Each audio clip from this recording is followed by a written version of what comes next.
কিন্তু ধর্মের বিভাজন, রাষ্ট্রের মধ্যে বিভাজন, ধর্মকে ব্যবহার করে রাজনীতি, ধর্মকে ব্যবহার করে ভণ্ডামি, এই পথ থেকে আমাদের ফিরতে হবে যে যেখানেই থাকি না কেন।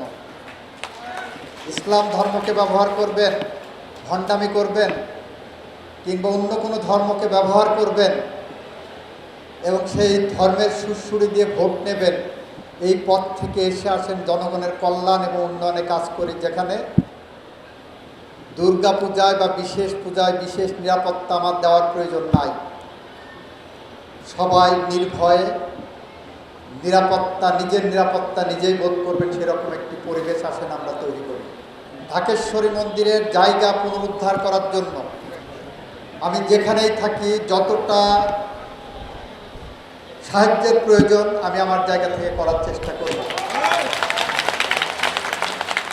কোনো দুর্বৃত্তের কাছে, কোনো লুটেরাদের কাছে, কোনো ভূমিদস্যুর কাছে, কোনো মাফিয়ার কাছে মন্দিরের জমি কখনো চিরস্থায়ীভাবে দখলে থাকবে না, সেই কথাটা আমি আপনাদেরকে দিতে পারি।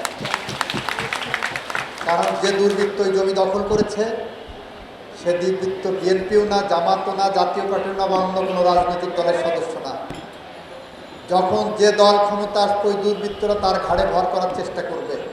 আমরা আমাদের ঘাট থেকে সমস্ত দুর্বৃত্তায়ন ছেড়ে ফেলার চেষ্টা করছি, সেই চেষ্টায় আপনাদেরকে পাশে চাই। আপনারা আপনাদের জায়গা থেকে আমাদের চোখ খুলে দেন, আমাদের কানের কাছে এসে আওয়াজ তুলেন, আমাদের কণ্ঠ চেপে ধরেন যাতে আমরা কথা বলতে পারি। মানুষের কল্যাণে, মানুষের উন্নয়নে, সুশাসনের জন্য, বাংলাদেশের প্রতিটি মানুষের জন্য আমরা যাতে কাজ করতে পারি, সেরকম একটি পরিবেশ নিয়ে আসেন, আমরা এগিয়ে যাই। যদি যেতে পারি তাহলে দেখবেন কোনো দুর্বৃত্ত আর কোনো সনাতন ধর্মীয় সদস্যের বাড়ির দিকে চোখ তুলে তাকাবে না। কোনো দুর্বৃত্ত আর সনাতন ধর্মীয় কোনো মেয়ে স্কুলে যাচ্ছে টিচ করতে সাহস করবে না। কোনো সনাতন ধর্মের সদস্য মাদকের মধ্যে ঢুকে যাচ্ছে এবং ইচ্ছা করে তাকে ওই দিকে টেনে নেওয়া হচ্ছে, সেটা সাহস করবে না। আমরা এরকম একটি পরিবেশ নিয়ে, স্বপ্ন নিয়ে এগিয়ে যাচ্ছি। আমাদের মাননীয় প্রধানমন্ত্রী বলেছেন সবার আগে বাংলাদেশ। আমরাও বলছি সবার আগে বাংলাদেশ।